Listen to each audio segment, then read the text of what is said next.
नमस्कार, आप सभी का स्वागत है मगध टीवी में। मैं हूं आपके साथ अंकिता। इस वक्त की अहम खबरों के वंदे मातरम युवा मिशन के द्वारा मगध पुस्तक मेला का आयोजन किया गया है। यह आयोजन 27 जनवरी से लेकर 6 फरवरी तक किया गया है, जहां विभिन्न प्रकार की पुस्तकें मौजूद हैं और खाने पीने की सामग्री और भी मनोरंजक चीज़ें मौजूद है। यह मगध का महोत्सव भी कहा जाता है।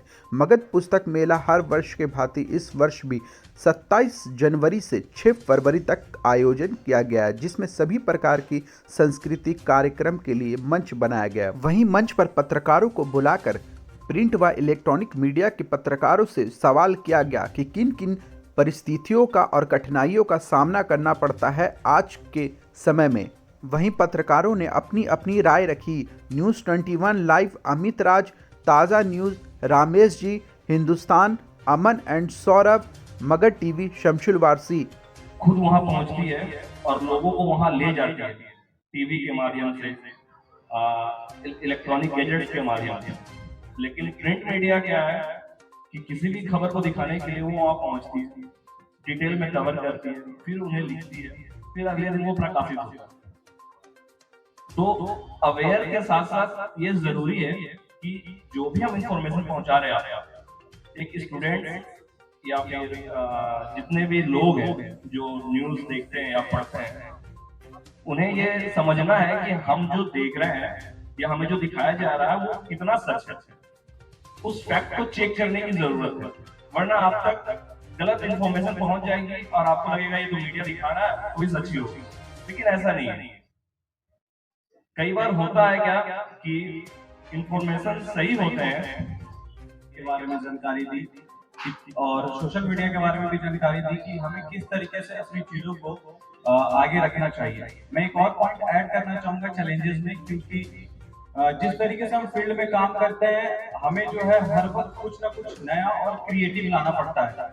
क्योंकि अगर हमें लोगों तक कुछ मैसेज पहुंचाना है या फिर हमें कुछ हमेशा नया चाहिए होता है, तो हमें हर वक्त कुछ ना कुछ क्रिएटिव और कुछ कुछ बेहतरीन चीज है जो कि हमें पेश करनी पड़ती है। और बात करें हम सोशल मीडिया की, तो सोशल मीडिया आज के डेट में एक तरीके से कह सकते हैं कि काफी ज्यादा लोगों के लिए वो खतरनाक भी साबित हो सकता है, क्योंकि बहुत सारे लोग जो है लिटरेट नहीं होते हैं, तो उन्हें पता नहीं होता है कि ये चीजें सही हैं या गलत है। उन्हें जो भी चीज दिखाई जाती है वो उस चीज पे मान जाते हैं कि हाँ ये ऐसा है, ये चीजें हो रही है। तो सबसे पहले तो मैं कहूंगा कि लोग एजुकेट हो तो ज्यादा बेहतरीन होगा, और मैं अपनी वाणी को इसी पे विराम करना चाहूंगा। मैं शमशुल मगध टीवी से। जब जब कोई खबर प्रकाशित होती है तो वो कहीं ना कहीं जमीनी स्तर से सच्चाई को दिखाने की कोशिश करते हैं, और कभी कभी खबरों को प्रकाशित करने के लिए मिर्च मसाला भी लगा दिया जाता है। आज की जो खबर है, जो मीडिया है, वो खबरों को इस तरह से दिखा रही है जैसा हम देखना चाहते हैं। वो रियलिटी, वो फैक्ट है, कहीं ना कहीं वो दब जाती है। लोग भरोसा करते हैं मीडिया पे इसलिए क्योंकि ये देश का चौथा स्तंभ है और ये सच्चाई को हमें गहराई से दिखाएगी भी, और जिसकी खबर चलेगी, जिसकी न्यूज चलेगी, उसको न्याय तक पहुंचाएगा। तो लोग बहुत भरोसा करते हैं। पर कभी कभी जो चैलेंजेस जो आते हैं, जैसे जो मिर्च मसाला लगाकर अपने तड़के को, अपने टीआरपी को बढ़ाने के लिए जो मीडिया जो कुछ ऐसे न्यूज, ऐसे खबर प्रकाशित करती है जिससे लोग कहीं ना कहीं भटक जाते हैं और उन्हें लगता है यही सच्चाई है, यही खबर है। सबसे बड़ा लोग जान रहे हैं कि लोग सोशल मीडिया इतना ज्यादा एक्टिव है कि हर खबर को देख रहे हैं और उससे सच्चाई मान रहे हैं। व्हाट्सएप यूनिवर्सिटी की बात किया जाए कि क्योंकि वहां पर जितने भी खबर प्रकाशित होते हैं वो ज्यादातर फेक होते हैं, और लोग जो युवा है वो खासकर वो उन्हें सच्चाई मान लेते हैं बिना जाने। तो कहीं ना कहीं लोगों को मीडिया पे कभी कभी भरोसा भी उठ जाता है कि मीडिया भी ऐसे फेक खबर चलाती है क्या। तो हमारा कहना है कि मीडिया हमेशा सच्चाई के लिए और न्याय के लिए और हकीकत को दिखाने की कोशिश करती है। प्रिंट मीडिया की बात करें तो वो जमीनी स्तर पर एक एक शब्द को सही सही और नीचे ग्राउंड जीरो से उस खबर को प्रकाशित करता है। और इलेक्ट्रॉनिक मीडिया बिल्कुल वैसा ही, हालात कैसे भी हो, ठंड हो, गर्मी हो, बरसात हो, बारिश हो, चाहे वो कोविड के समय हो, हर पत्रकार ने, हर मीडिया बंधु ने अपना दायित्व निभाया। उन्होंने उस चीज को दिखाया, प्रकाशित किया और सही खबरों को चलाया। को न मिले जितना परिवर्तन हम लोगों ने देखा है, हम रेडियो से लेकर आज सैटेलाइट को हम देख रहे हैं, तो ये परिवर्तन लाइटेशन बहुत ही ज्यादा बढ़ा है, जिसके वजह से आज सबके पास सब बंदे अवेयर हैं, सब व्यक्ति के पास हर एक न्यूज पहुंच जाता है। इसका मुख्य कारण है डिजिटलाइजेशन। आज हर गांव में चप्पे चप्पे पे हर एक न्यूज पहले की कंपैरिजन में बहुत ज्यादा अवेयरनेस भी है। छोटी बड़ी सभी चीजों को, जो भी करप्शन जहाँ पे भी होते हैं, वो बहुत ही जल्दी आजकल वायरल भी देखने को भी मिलते हैं। उसका मुख्य कारण है डिजिटलाइजेशन। प्रिंट मीडिया शुरू से चलते आए हैं और उनका एक मुख्य कारण है कि वो जो भी शुरू से चला रहे हैं और आज डिजिटल मीडिया साथ में चल के मीडिया को बहुत ही ऊपर स्तर तक लेके गया है। हम लोगों को चौथा स्तंभ माना जाता है।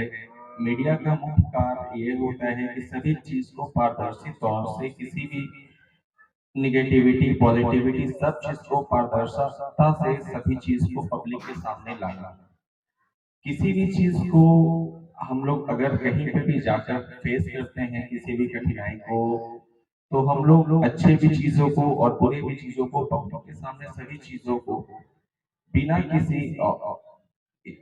दायरे को एक लिमिटेशन करके सबके सामने लाते हैं। किसी के बचपन निष्पक्षता से हर एक चीज को दर्शाते हैं।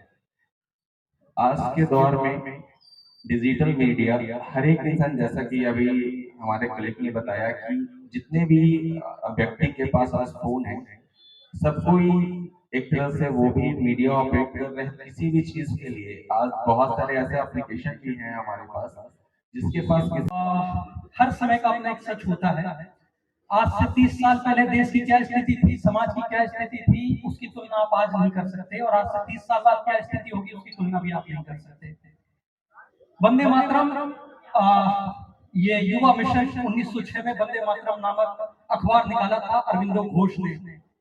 स्वतंत्रता का समय था लेकिन सच दिखा रहे थे। आप इससे अपनी जवाबदेही से दरकिनार नहीं हो सकते। मैं बहुत ही विनम्रता के साथ इस मंच से कहना चाहूंगा कि जी वो तो समय की मांग है, वो तो समय ऐसा करवा रहा है कि हम बाइस हो रहे हैं, निष्पक्ष होकर अपनी बात नहीं दिखा सकते, निष्पक्ष होकर अपनी बात नहीं कर सकते। भाई क्यों नहीं कर सकते? मैं बहुत ही विनम्रता के साथ कह रहा हूँ कि पिछले 5 सालों से मैं टेलीविजन नहीं देख रहा हूँ, लेकिन इसके बाद भी मुझे पता है कि बिहार में नीतीश सरकार जो है पलट गई है, आज बजट पेश हो गया है। सवाल यहाँ पर यह है कि मैं महाराष्ट्र से आया हूँ, गांधी की धरती से आया हूँ, वर्धा से 10 साल वर्धा में रहे गांधी, और ये बिहार, यहाँ चंपारण में गांधी रहे, लंबे समय तक रहे।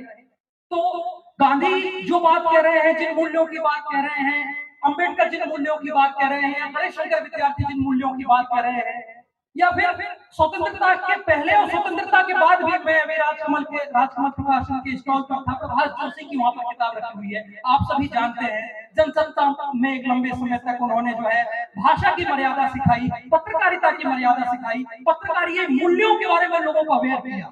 सवाल यहाँ पर आपको स्पष्ट रूप से कहना चाहिए कि आज जो सत्ता तंत्र है उसका निष्पक्ष रूप से हमारे ऊपर दबाव है। वो हमसे निष्पक्षता की मांग नहीं कर रहे हैं, निष्पक्ष रूप से आप लोगों के बीच खबरें नहीं ला पा रहे हैं। आज हर स्तर पर, टेलीविजन के स्तर पर, इलेक्ट्रॉनिक मीडिया के स्तर पर, प्रिंट के स्तर पर, भाषा के स्तर देखिए आप, भाषा किस तरह से गिरी हुई है, भाषा का स्तर क्या हो गया है। तो सबसे बड़ा सवाल यहाँ पर यही होता है कि आपको अपनी जड़ों की तरफ लौटना होगा। और जड़ क्या है? जड़ वही मूल्य है कि यंग इंडिया में कहकर चले गए गांधी जी, या फिर गणेश शंकर विद्यार्थी एक कानपुर में एक जगहों पर जो है सांप्रदायिक सद्भाव बनाने के लिए जो है अपनी कुर्बानी देकर चले जाते हैं। तो एक नागरिक के तौर पर जब आप ये हमसे मांग कर रहे हैं कि हम लोग एकदम सचेत रहें, कोई भी खबर अगर हमारे पास आ रही है तो हम उसकी जांच पड़ताल करें, आज आप हमें ये बताने की, तो आप मीडिया बंधु क्या ये बताने की कोशिश करते हैं कि आज देश की जीडीपी का या देश का बजट का कितना प्रतिशत शिक्षा पर खर्च हो रहा है, कितना प्रतिशत शिक्षा पर सरकारें जो है लगा रही हैं, चाहे वो राज्य सरकार हो या केंद्र सरकार हो। शैक्षणिक संस्थानों की स्थिति क्या है? परसों के दिन जो है गांधी शहादत का दिन था, कितना इलेक्ट्रॉनिक मीडिया ने, प्रिंट मीडिया ने इस चीज को कवर किया कि गांधी ने दरअसल शहादत दी तो उसके पीछे क्या कारण थे, क्या स्थिति थी। तो क्या आज से 75 साल पहले जो देश की स्थिति थी और आज जो देश की स्थिति है उसका तुलनात्मक अध्ययन आप करेंगे तो उसमें कुछ आपको अंतर दिखता है या नहीं दिखता है। लोकतंत्र की जब आप बात कर रहे हैं, मेरा सवाल कुछ नहीं है, मेरी सिर्फ ये टिप्पणी है, बहुत ही विनम्रता पूर्वक टिप्पणी है कि जो मूल्य हैं, पत्रकारिता के जो मूल्य हैं, गांधी ने जो हमें मूल्य दिए, अम्बेडकर ने जो हमें मूल्य दिए, हम उन मूल्यों की तरफ जाएं। और अगर हम उन मूल्यों की तरफ नहीं जाते तो मुझे ये बात कहते हुए बिल्कुल भी गुरेज नहीं है कि आप पत्रकारिता छोड़ दीजिए और यहाँ पर एक स्टॉल लगा लीजिए। बहुत बहुत धन्यवाद।